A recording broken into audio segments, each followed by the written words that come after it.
সমস্ত প্রশংসা আল্লাহ তাআলার দরবারে, যে মালিক আমাদেরকে তার বড় এক হুকুম এশার সালাত জামাতের সঙ্গে আদায় করার সুযোগ দান করেছেন। এজন্য সকলে বলি আলহামদুলিল্লাহ। পরক্ষণে দরুদ ও সালাম, যে নবীকে সৃষ্টি না করলে কিছু সৃষ্টি করা হতো না, সেই নবীর প্রতি সংক্ষেপে দরুদ সকলে বলি সাল্লাল্লাহু আলাইহি ওয়াসাল্লাম। মেরে ভাই ও দোস্ত আহবাব, আল্লাহ রাব্বুল আলামিন আমাদেরকে পাঠাইছেন আখিরাতের বাজার করার জন্য।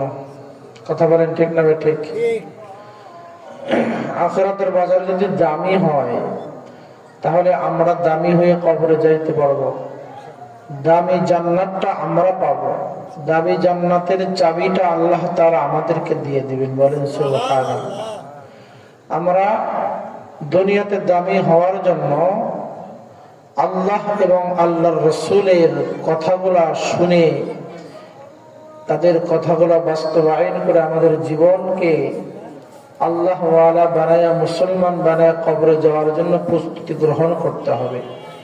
তাহলে আমার সব কিছু দামি জিনিসগুলোর মালিক আমাকে আল্লাহ তাআলা বানায় দিবেন। বলেন সুবহানাল্লাহ।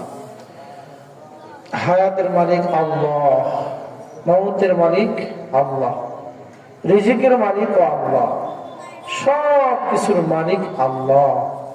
তারপরেও কেনই বা আমরা শুধু আমার বলি?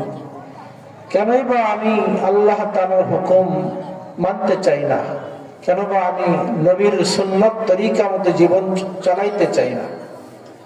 আজকে আমেরিকার দিকে তাকায় দেখা যায় তারা কত কিছুই করেছে, আল্লাহর নাফরমানি করেছে, আল্লাহর সঙ্গে গাদ্দারি করেছে, আল্লাহর হুকুম থেকে অনেক দূরে চলে গিয়েছে। তারপরে আল্লাহ সুযোগ দিয়েছিলেন, হায়াত দিয়েছিলেন, বান্দা ফিরে আসো। যখন অতিক্রম করে বেশি মাত্রায়, তখন আল্লাহ তাআলা বলেন, হে আমার বান্দা শোনো, আমি আল্লাহ ছেড়ে দেই কিন্তু ছাড় দেই না। বলেন সুবহানাল্লাহ। তারপরে আল্লাহ তাআলা তাদেরকে সুযোগ দিয়েছেন, ফিরে আসো, তোমার জান্নাত তোমার জন্য বানাইছে, এটা কাকে দিবা? তোমার জান্নাতের মালিকানা তুমি হয়ে কবরে আসো।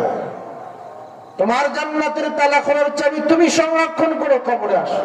আমি তো অন্য কাউকে দেওয়ার জন্য বানাই না, আমি তোমাকে দেওয়ার জন্যই বানাইছি। সবাই চিল্লায় বলেন তো, আমার মালিক কে? আল্লাহ। আমাদের মালিক কে? আল্লাহ। আসমানের মালিক কে? আল্লাহ। জমিনের মালিক